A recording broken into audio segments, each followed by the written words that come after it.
ማርያምን ወላዲተ አምላክ ብንላት ኑፋቄ ሊሆን ይችላልን ብሎ ይጠይቅና ራሱ ሲመልስ ማርያምን የአምላክ እናት ወይም ወላዲተ አምላክ ማለት ኑፋቄ ነው ይላል። በእውኑ በማርያም ማመን ይገባሃልን? ከሴቶች ሁሉ የተመረጠች ብፅዕት ሴት እንደመሆኗ መጠን ለእርሷ ካለኝ ታላቅ አክብሮትና ሌላ በበኩሌ ማርያምን የእግዚአብሔር እናት ብሎ መጥራት ትልቅ ስህተት ነው እላለሁ።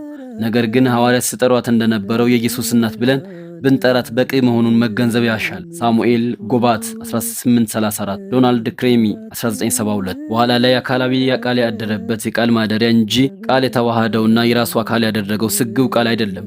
ስለዚህ እመቤታችንን ወላዲተ ሰብ ወይም አንትሮፖቶኮስ ይሏት ነበር። በእነርሱ አስተምህሮ በባህሪና በአካል ደረጃ ጥምረት ወይም ኮንጃክሽን እንጂ ውሳጣዊና ባህሪያዊ ተዋህዶ ወይም ዩኒየን የለም። ተዋህዶ አለ የሚሉት በውጫዊ መገለጫው ደረጃ ፕሮሶፒክ ዩኒየን ነበር።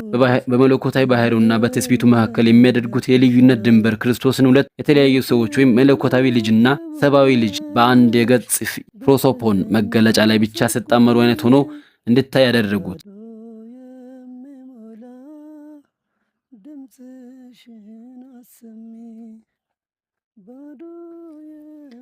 እመቤታችን ቅድስት ድንግል ማርያም ወላዲተ አምላክ ትባላለችን?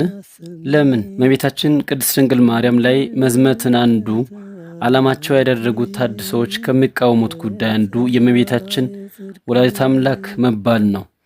ወላዲተ አምላክ አትባልም ይላሉ። ለአብነትም በእውኑ በማርያም ማመን ይገባልን የተባለ መጽሐፋቸው ላይ ስለ እመቤታችን መቼም እምነት አለኝ የሚል ሰው ይቅርና በማንኛውም ሰው ክቡርነት የሚያምን ሰው እንኳ ልናገራቸው የሚዘገንኑ ቃላትንና አባባሎችን በመጠቀም ጽፈዋል። በእውነቱ ስታይ ክርስትና ማለት እመቤታችንን መስደብ ወይም ክርስቶስን ማክበር ማለት እናቱን ማቃለልና ቅዱስ መናቅ ነው ተብሎ የተሰበከላቸው ይመስላሉ።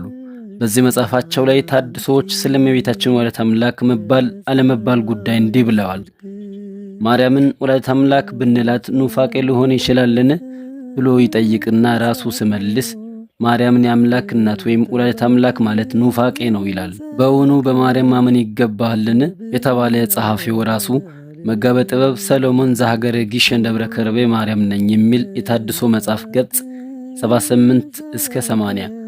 ሳሙኤል ጎባት የተባለው አውሮፓዊ የፕሮቴስታንት ሚስዮን የኢትዮጵያ ኦርቶዶክስ ተዋሕዶ ቤተክርስቲያንን ወደ ፕሮቴስታንት ለመለወጥ የተሻለው ዘዴ ቀስ በቀስ ከካህናቱና ከቤተክርስቲያኒቱ የአመራር አካላት ጋር መቀራረብን በመፍጠርና እነርሱን በመያዝ ነው ብሎ ያምን ነበር። እንደርሱ አረዳድና አባባል እንዲህ ባለ መንገድ ቤተክርስቲያኒቱን በአቋራጭ ወደ ፕሮቴስታንትነት መለወጥ ይቻላል የሚል ሐሳብ ነበረው።